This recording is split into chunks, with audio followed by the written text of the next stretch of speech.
guys, so in today's video I'm going to be teaching you how to make my signature coconut rice recipe. You see this particular recipe I'm teaching you, my business, My Food by Hilda, pretty much started on the back of this recipe. I owe a lot of my revenue till date to this recipe.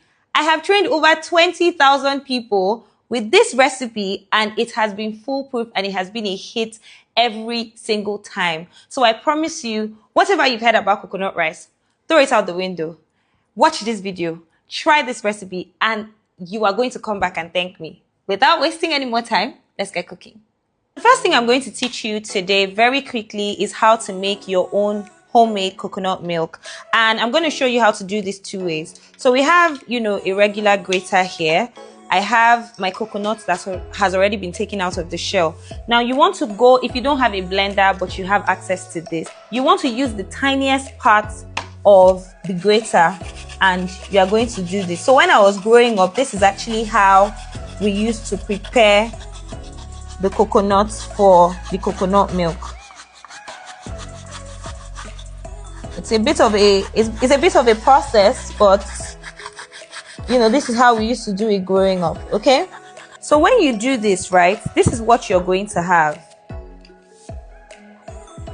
Can you come closer?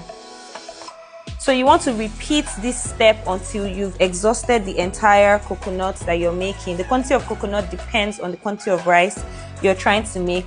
And once you have this shaft, what we would do is put hot water in it and then we would extract the liquid and squeeze it out. I'm going to wash my hands now and I'm going to show you how to blend and extract your coconut. So for the blending method, you want to cut your coconuts into small pieces, and please, you want to make sure that the blender that you're using is strong, okay? Motu said she's never heard of coconut rice. She had never heard of it growing up. Tell me, do you know about coconut rice? Let me know in the comment section. Have you tried it? What do you think about it?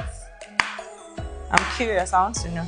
I'm done with cutting, and once you're done, what you want to do is transfer it into your blender. And then we are going to put water inside. Then you blend. So you want to blend it and make sure that you've gotten all the coconut. Now, when I was much younger, what we would use is a cheesecloth, but this is also, this can work as well. So we are going to transfer this.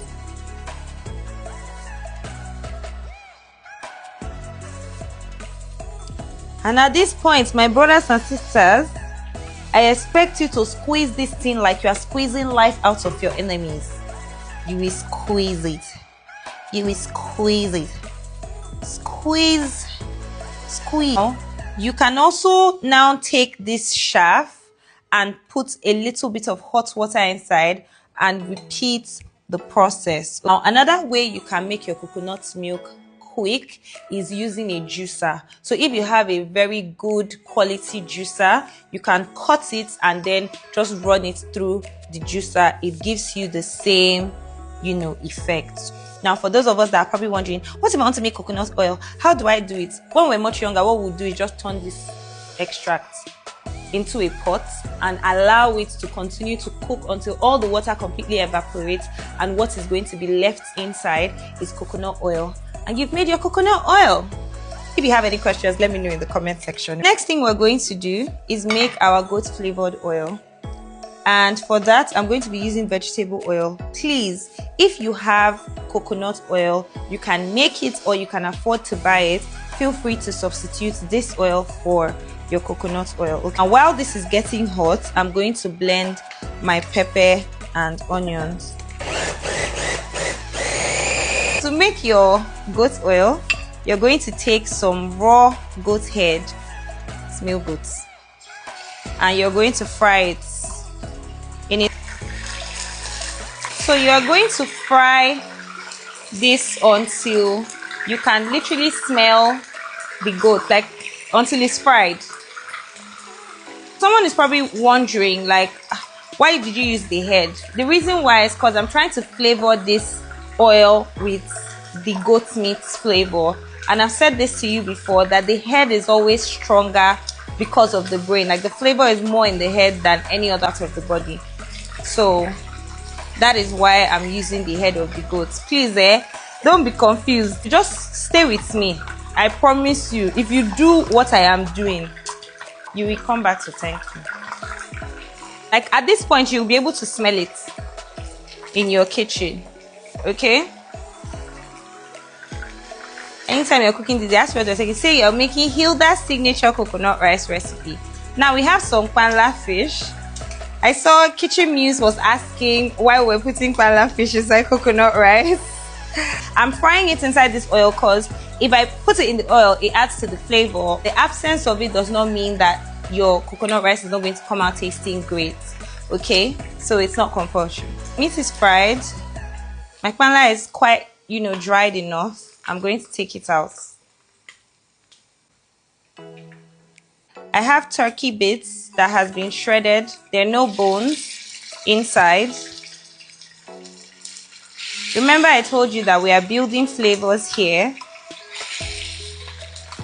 And the bulk of our flavor is coming from our proteins. So now that I have my turkey in, I'm going to start by putting in my blended onions. This recipe calls for a lot of onions because the onions, help in sweetening the rice. Just want to keep stirring it until you can smell the onions. So my onions is going, I'm going to add in my blended pepper. Remember that there was a bit of onions in this. Now the quantity of pepper depends on, your pepper tolerance or your pepper threshold. So if you want this to be very spicy, by all means feel free to use more pepper. I'll be using my Gino Asun seasoning cube. Someone is probably wants to ask me, can I cook my turkey separately and just use the stock? Yes, you can. This is going to force the turkey to release its juices and flavors into this pot. My pepper and my onions, they are frying nicely, and how you will tell is because what you are just seeing on the top is the oil, nothing more. We are going to add our coconut flavor.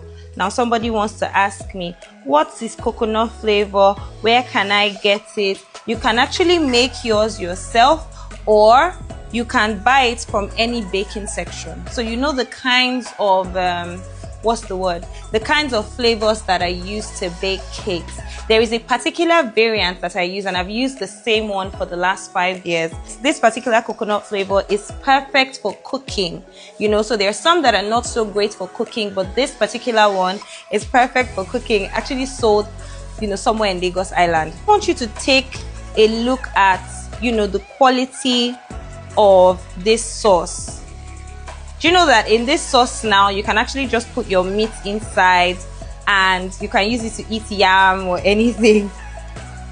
So now that we have that, I'm going to introduce my fish and my goat's meat.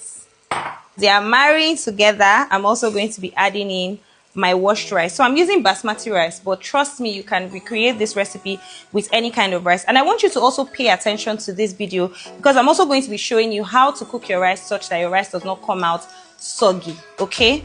So the first step I would say to making any kind of rice and ensuring that it doesn't come out soggy is you want to start by not parboiling the rice, okay? Half the rice that is sold, maybe I'll do another video talking about rice, but a lot of this rice has already been parboiled. So when you parboil it and you have not fully grasped, or you're not perfect in cooking rice and you don't understand temperatures and water levels, you might come out with your rice looking soggy. So if you are not sure, when in doubt, wash your rice with hot water and salt and keep washing it till the water runs clear, as opposed to parboiling it first. Now this basmati rice is completely raw. It has been washed, but it has not been parboiled. And if you want to ask me what type of rice is this is Sela rice. So this is golden Sela basmati rice. But if you don't find golden Sela, any rice that is written Sela on the pack is perfect for making this kind of recipe, jollof rice, any other kind of rice recipe. Once you just see Sela rice on the pack, it can be any other brand. It can be Maharani, it can be, what's the other one? There's one other, Tilda, But once you see seller on it, you're good to go.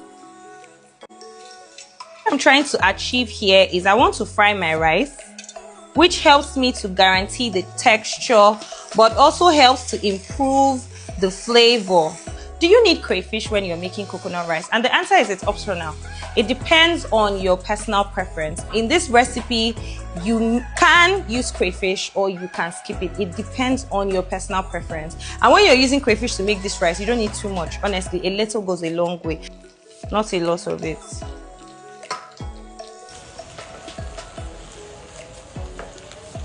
So I'm done with my frying. I'm now going to proceed to add my coconut milk.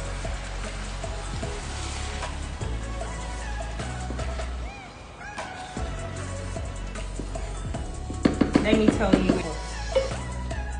At this point, what you want to do is reduce the heat to medium low. There is absolutely no reason why your rice should be cooking on high heat. With the exception of really bad rice. Rice that is soggy is rice that still has moisture in it. When your rice has no moisture, it doesn't stick together because there is no moisture to make it marry safe. You understand? Whenever you are in a bind and you are looking, say the rice you have cooked, one side is looking for it done, the other side is looking that it ain't done. Say, how are you going to do it now? You are going to lift it, you are going to turn it, then you're going to cover it. Cover it either with foil, either with a sack, a clean sack, whatever. Cover it, put it on medium to low heat, and just leave it alone. It's soloture they used to use and cook rice. Allow it, let the rice have endurance, let it just stay there, and let it just continue to cook until the moisture is completely out of it. Then you would have a rice that is perfectly cooked and it is not sticking together. I hope that this explanation helps you, but if it doesn't, you can always ask me whatever questions you have in the comment section.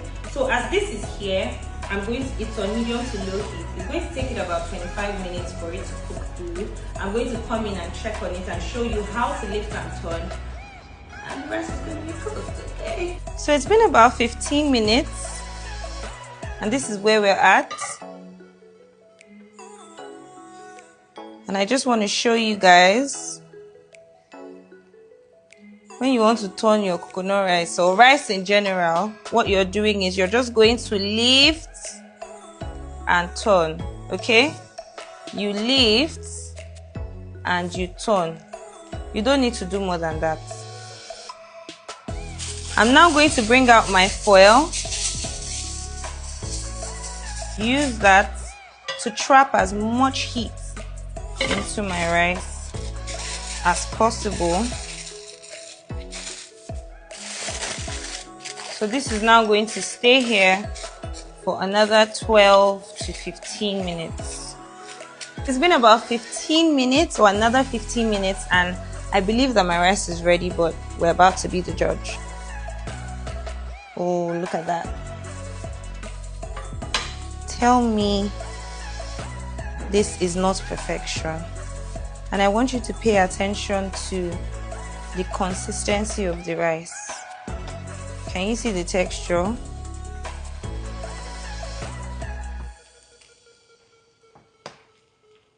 This rice pairs perfectly with salad, coleslaw, moi moi.